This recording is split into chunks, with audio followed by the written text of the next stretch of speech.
예수님이 붙잡히신 후 안나스의 집으로 갔다가 대제사장 가야바의 집으로 옮겨서 신문을 받게 됩니다. 가야바는 전임 대제사장 안나스의 사위입니다. 안나스는 사두개인입니다. 안나스는 로마의 시리아 총독인 큐리누스에 의해서 대제사장의 임명을 받았으며 서기 6년에서 15년까지 대제사장을 맡습니다. 그 사위인 가야바는 서기 18년에서 36년까지의 대제사장을 역임하게 됩니다. 당시의 대제사장은 정치권에 의해 임명이 되었습니다. 예전과 같은 세습에 의한 것이 아닙니다. 본래 대제사장은 종신지역이었지만 로마의 지배가 시작된 후 대제사장직이 막대한 부와 권력이 주어지는 자리라 로마에 대한 적극적인 추종자들에게 주어지는 큰 혜택으로 자주 교체가 되었습니다. 유대에서 헤롯 대왕으로 불리는 헤롯 안티파터 2세 둘째 아들 헤롯 1세는 로마 원로원의 비준을 얻어 BC 37년에 유대의 왕으로 등극을 합니다. 헤롯 1세는 정통 유대인의 혈통이 아니라 에돔의 족속입니다. 그는 자신의 혈통의 부족한 부분을 채우기 위하여 유대 하스몬 왕가의 할카누스의 손녀 마리암네와 결혼을 하게 됩니다. 그는 또 유대인의 환심을 사기 위하여 예루살렘 성전을 화려하게 재건을 하였습니다. 유대 독립운동을 주도했던 대제사장 가문인 하스몬 왕조는 대제사장과 왕을 겸임하였지만 헤롯 1세는 유대인이 아니었기 때문에 왕이지만 대제사장은 될 수가 없었기 때문에 대제사장직을 격화시키려고 노력했습니다. 이런 방침에 따라 헤롯 1세는 자신이 대제사장을 임명하거나 또 자신의 마음에 안 들면 바꾸었습니다. 대제사장의 정통성은 무너졌습니다. 안나스와 가야바 대제사장 가문은 로마의 총독과 봉분왕 등 유대의 정치 지도자들과 사귀고 로비를 하여 자신들의 귀족적인 직책을 유지하고 과시하며 호사를 누렸습니다. 사두개인들은 부활도 없고 천사도 없고 영도 없다는 지극히 현세적인 입장을 가지고 있었습니다. 산헤드린 공회는 유대인의 자치기구로 오늘날의 그 국회와 같은 역할을 했으며 최고 의결기관이자 종교법원, 종교재판소의 역할을 감당했습니다. 로마의 지배를 받는 유대이지만 종교를 비롯 어느 정도의 자치권을 보장받아 실질적인 권한을 행사하며 누리고 사는 그들 앞에 예수라는 사람이 나타난 것입니다. 예수님이 유대와 사마리아 온 땅을 다니며 기적을 행합니다. 물로 포도주를 변화시켰습니다. 귀신을 쫓아냈습니다. 나인성의 죽은 청년을 살리셨습니다. 문둥병자를 고쳐주셨습니다. 중풍 걸린 백부장의 종을 찾아가지도 않고 원격으로 고쳐주셨습니다. 시몬 베드로의 장마의 열병을 고쳐주셨고 큰 폭풍을 꾸짖어 잔잔하게 하셨습니다. 거라사 지방에 군대 귀신 들린 사람에게서 군대 귀신을 쫓아냈습니다.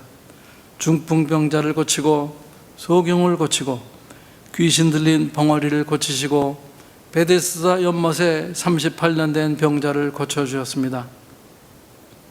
손이 오그라든 사람을 고쳐주셨고 귀신 들려 눈 멀고 말 못하는 사람을 고쳐주셨습니다. 18해 동안 귀신 들려 앓으며 꼬부라져 조금도 펴지 못하는 여자를 고쳐주셨고 빵 5개와 물고기 2마리로 5,000명을 먹이셨습니다. 바다회를 걸으셨고 문둥병 10명을 고쳐주셨고 소경을 고쳐주셨고 죽은 나사로를 살려주셨습니다. 사람들이 구름같이 예수님을 쫓아다닙니다. 이런 어마어마한 수많은 기적을 행하신 예수님이 하나님의 아들인 메시아라고 생각이 들겠지만 영적인 능력도 믿음도 없는 지극히 현세적인 대제사장은 예수님의 크신 기적과 죽은 나사로를 살리신 것을 보자 당황합니다. 곧 산헤드린 공회를 소집하여 의논을 합니다. 이 사람이 많은 표적을 행하니 우리가 어떻게 하겠느냐? 만일 그를 이대로 두면 모든 사람이 그를 믿을 것이요, 그러면 로마인들이 와서 우리 땅과 민족을 빼앗아가리라. 그의 대제사장 가야바가 그들에게 말합니다. 너희가 아무것도 알지 못하는도다. 한 사람이 백성을 위하여 죽어서 온 민족이 망하게 않게 되는 것이 너희에게 유익한 줄 알지 못하느냐? 이 대제사장이 한 말은 본의가 아니게 예수님에 대한 예언을 하게 되었습니다. 예수께서 그 민족을 위하시고 또 그 민족을 위할 뿐만 아니라 흩어진 하나님의 자녀를 모아 하나가 되게 하시기 위해서 죽으실 것을 미리 말한 것입니다. 이 대제사장들이 나사로를 죽이려고 모의를 합니다. 나사로 때문에 많은 유대인들이 가서 예수를 믿기 때문입니다. 대제사장은 종신직이라 원래 한 명만 있어야 되는데 당시에는 정치적 상황에 따라 자주 바뀌었으므로 전직 대제사장을 포함하여 대제사장들이라고 복수로 표현했습니다. 나사로까지 죽이려는 것은 예수님과 나사로를 함께 죽이려는 것입니다. 대제사장과 산헤드린 공회원들은 지극히 현실주의자입니다.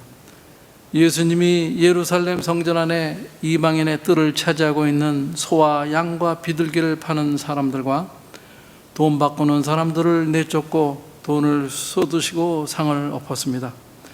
내 아버지의 집으로 장사하는 집을 말지 말라고 예수님이 성전 정화를 하였을 때 유다의 대제사장과 산헤드린 공회원들은 예수를 미워하게 되었습니다. 예수는 자신이 하나님의 아들이라고 주장을 하였고 대제사장들의 중요 수입원인 성전의 이권을 건드렸으므로 용서할 수가 없습니다. 이때부터 예수를 죽이려고 모의를 합니다. 구약의 마지막 말라기 1장에서 여호와 하나님은 부패한 대제사장과 백성들에게 말씀을 하십니다. 내 이름을 멸시하는 제사장들아, 나 만군의 여호와가 너희에게 이르기를 아들은 그 아버지를 종은 그 주인을 공경하나니 내가 아버지일 때 나를 공경함이 어디 있느냐? 내가 주인일진데 나를 두려움이 어디 있느냐? 하나 너희는 이르기를 우리가 어떻게 주의 이름을 멸시하였는가 하는도다. 너희가 더러운 떡을 나의 제단에 드리고도 말하기를 우리가 어떻게 주를 더럽게 하였나이까 하는도다. 이는 너희가 여호와의 식탁을 경멸히 여길 것이라 말하기 때문이라. 만군의 여호와가 이르노라. 너희가 눈먼 희생을 바치는 것이 어찌 악하지 아니하며 저는 것 병든 것을 드리는 것이 어찌 악하지 아니하냐. 이제 그것을 너희 총독에게 드려보라. 그가 너를 기뻐하겠으며 너를 받아주겠느냐. 만군의 여호와가 이르노라. 너희가 나 하나님께 은혜를 구하면서 우리를 불쌍히 여겨소서 하여 봐라. 너희가 이같이 행하였으니 내가 너희 중 하나인들 받겠느냐. 만군의 여호와가 이르노라. 너희가 내 제단 위에 헛되이 불사르지 못하게 하기 위하여 너희 중에 성전 문을 닫을 자가 있었으면 좋겠도다. 내가 너희를 기뻐하지 아니하며 너희가 손으로 드리는 것을 받지도 아니하리라. 대제사장들은 먼 곳에서 성전에 제사를 드리러 온 백성들에게 희생제물을 팔고 또 성전세를 환전하는 상인들을 통해 치부를 하였고 백성들은 형식적인 제사를 지냅니다. 말라기로부터 400여 년이 지났지만 이들의 믿음은 조금도 좋아지지가 않았습니다. 이제 예수는 대제사장과 산헤드린 공회에 잡혀 있습니다. 내가 찬송받을 자의 이의 아들이냐? 내가 찬송받을 이의 아들 그리스도냐고 물었을 때 예수님이 대답하셨습니다. I am, 내가 그니라. 인자가 권능자의 우편에 앉는 것과 하늘 구름을 타고 오는 것을 너희가 보리라. 대제사장과 산헤드린 공회원들이 예수님의 이 말을 들었을 때 아이쿠 진짜 하나님의 아들이시구나 하고 가슴이 쿵 하고 내려앉는 느낌이 있어야 할 텐데 양심이 마비된 대제사장은 자기의 옷을 찢습니다. 대제사장의 옷은 거룩한 옷입니다. 아름답고 영화로운 하나님이 입혀주신 옷이므로 찢을 수가 없습니다. 레위기 21장 10절에 그 내용이 나오는데요. 자기의 형제 중 관유로 부음을 받고 위임되어 그 예복을 입은 대제사장은 그의 머리를 풀지 말며 그의 옷을 찢지 말며. 예수님이 내가 그니라 라는 대답을 들은 대제사장과 산헤드린은 무슨 생각을 했을까 추측을 해봅니다. 공회원 중에는 니고데모나 아리마대 요셉과 같이 예수님을 메시아로 인정한 사람들도 있지 않습니까? 그러나 대세에 밀려 말을 하지 못합니다. 이미 악한 기운이 공회원을 압도하고 있습니다.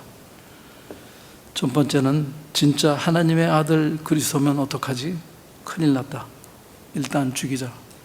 두 번째는 가짜 아니냐? 사기치지 말라. 세 번째는 왜 이렇게 빨리 왔냐? 포도원 주인이 농부들에게 포도원을 맡기고 멀리 갔습니다. 수확의 일부를 받으려고 하인들을 보냈더니 때렸습니다. 마지막으로 아들을 보내니 농부들이 이는 유업을 이을 자라고 죽였습니다. 세속적인 사람들은 천국의 소망을 두고 인내하며 살기보다는 이 땅에 눈에 보이는 것에 집착을 하며 살아갑니다. 아직 이 땅에서 이루어야 할 것들이 많이 남아 있습니다. 혹은 이 땅에서 누려야 할 것들이 너무 많아 예수님이 빨리 오시는 것이 반갑지 않을 수도 있습니다. 가야바는 정통 대제사장이 아닙니다. 로마의 정권에 로비를 하여 대제사장이 되었습니다. 그러니 영적인 권위를 기대할 수가 없습니다. 전혀 영적이지도 않고 지극히 현실주의자인 가야바와 기득권층인 산헤드린 공회는 예수를 죽이기를 망설이지 않았습니다. 공회의 재판에서 2명 이상이 일치된 증언을 해야 됨에도 무시를 했습니다. 그 증언도 서로 일치하지 않았다고 합니다. 산헤드린 공회의 법에는 범죄인 신문은 반드시 나제할 것이고 또 해지기 전에 끝마칠 것이라고 되어 있습니다.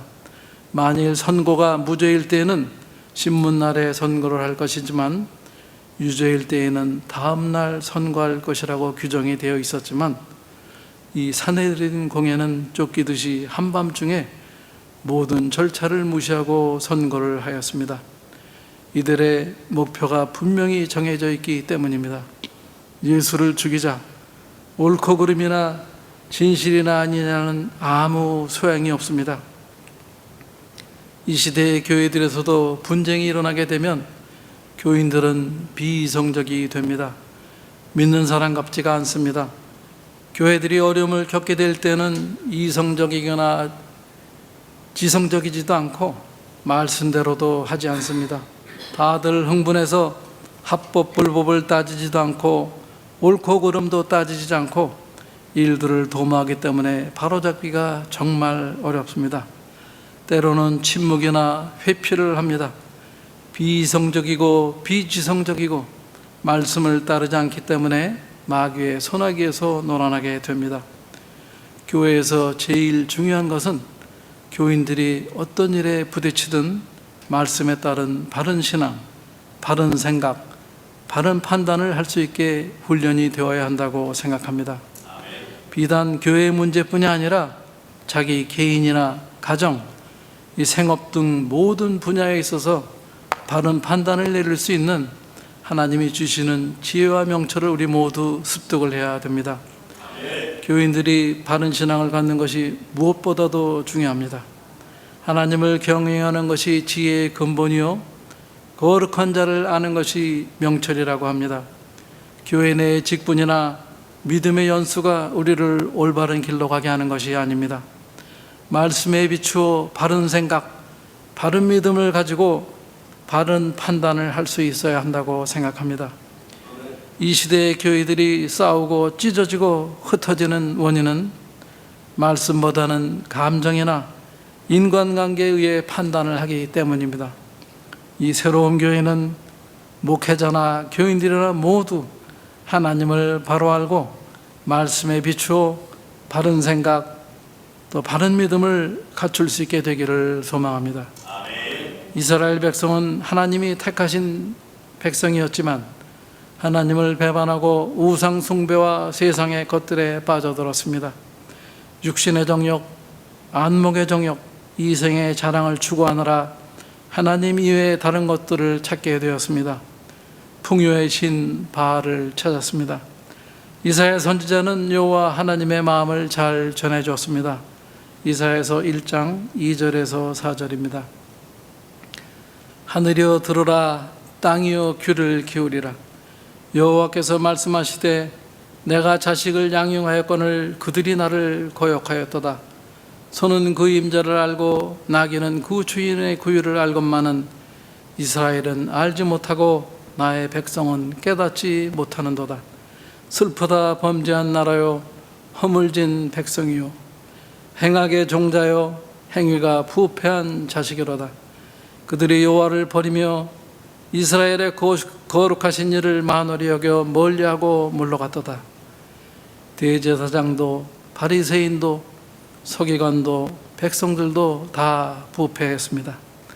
부패한 가짜 대제사장이 진짜이신 만왕의 왕 대제사장이신 예수님을 심판하고 있는 것입니다.